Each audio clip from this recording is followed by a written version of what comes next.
बड़ा बड़ा स्वागत है। अज की जी पत्रकार वार्ता है ये बड़े तथ्य के आधार पर बड़े सीनियर पत्रकार जगदीप और जिन्हें कई अखबारों में अपनी सेवाएं दी, बल्कि विदेश में भी इन्हें जम्मू कश्मीर का नाम रोशन किया। बड़े तथ्य के आधार पर कुछ विषय खासकर जो अज जजिया एक किस्म का सरकार लैकर स्मार्ट मीटर के नाम पर वो रखने जा रहे। लेकिन उस तो पहले अस एक गल दसते चलचा कि सरकार जी लोगों की प्रताड़ित करा कदी सरकार की जवाब देन कोना कि भारतीय जनता पार्टी के अध्यक्ष ने जी तो उससे बिजली कट्टी जेड़ा ये दावा करता कि मैं ते सरकार को तनख्वाह लैंदा ही नहीं, मैं तो चैरिटी करना।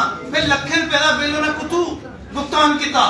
दुआ गुलाम ने भी आजाद और जेरे आज भारतीय जनता पार्टी के एजेंट के तौर पर काम करा कदे उनकी भी बिजली कट्टी जाती, लेकिन दूसरे दिन उनकी भी बिजली बहाल हो जाती। लाख रुपए का बिल वो कुतू पे करा रहे और अज तोड़ी उन्हें किया क्यों नहीं। और सब तो बड़ा गंभीर विषय एक ये है कि अज सरकार ना दी कोई चीज है ही नहीं। जम्मू कश्मीर के अंदर विधानसभा नहीं, विधान परिषद नहीं, और सरकारी बंगले के अंदर भारतीय जनता पार्टी के जेडे नेता माजो रोआ करते और लाख रुपए का बिल उनका पेंडिंग है।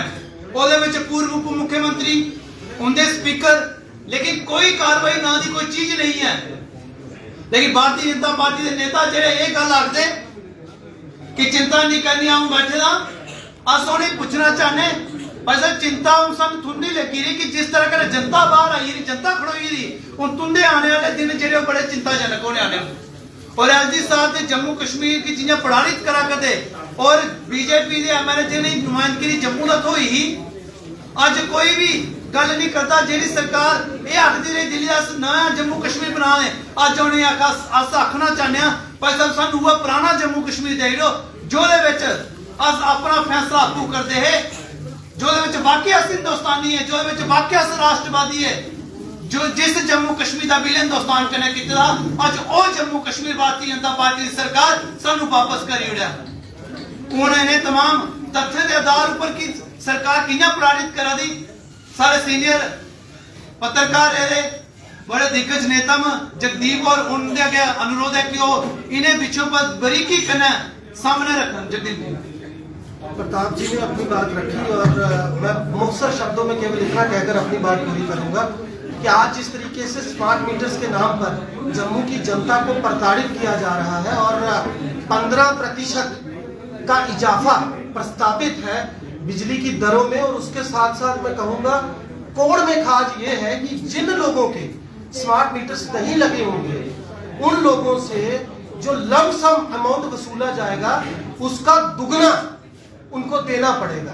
तो ये एक तरह की जजिया वसूली है, खासतौर से एक ऐसे प्रदेश में जहां से उत्पन्न होने वाली बिजली आधे हिंदुस्तान को जाती है।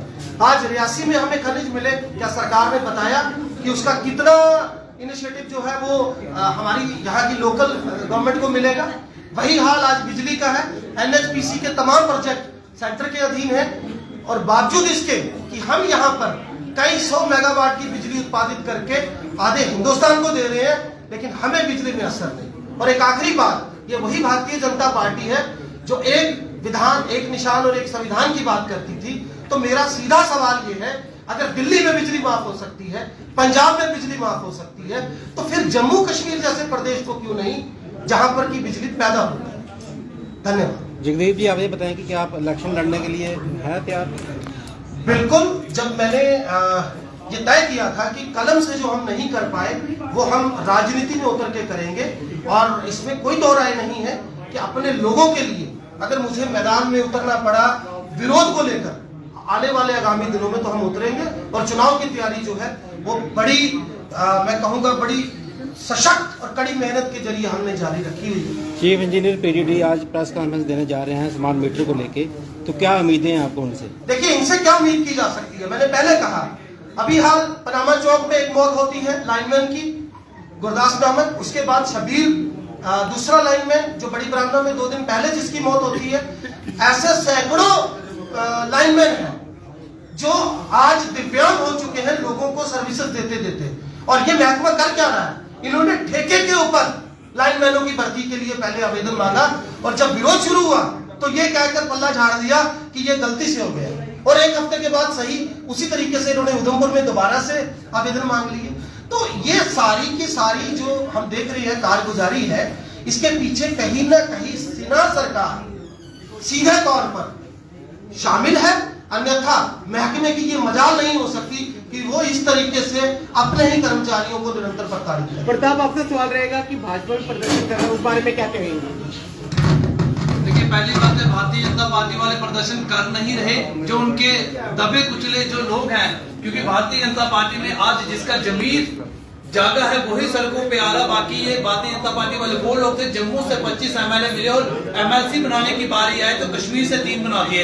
आज vice chairman khadi village and industries की भी है, आज रक्षा अंदराज जी को भी बनाया हुआ, लेकिन जब उन्होंने मैंडेट लिया वो जम्मू से लिया था। इसलिए भारतीय जनता पार्टी वाले नतमस्तक होने वाले नेता है।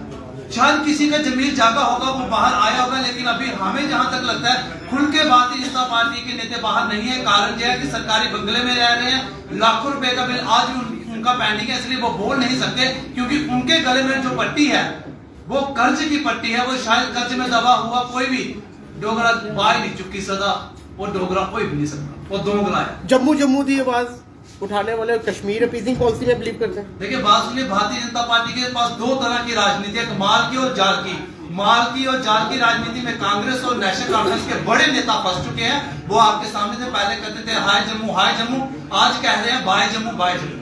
आम आदमी पार्टी कहाँ दिख रही है आम जनता के साथ खड़ी हुई? आप ही के नेता जो कहते थे जनता को मुफ्त बिजली पानी देंगे, बड़े दावों के, वो नेता ने पार्टी छोड़कर कांग्रेस का दामन थाम लिया, तो आम आदमी पार्टी है कहाँ?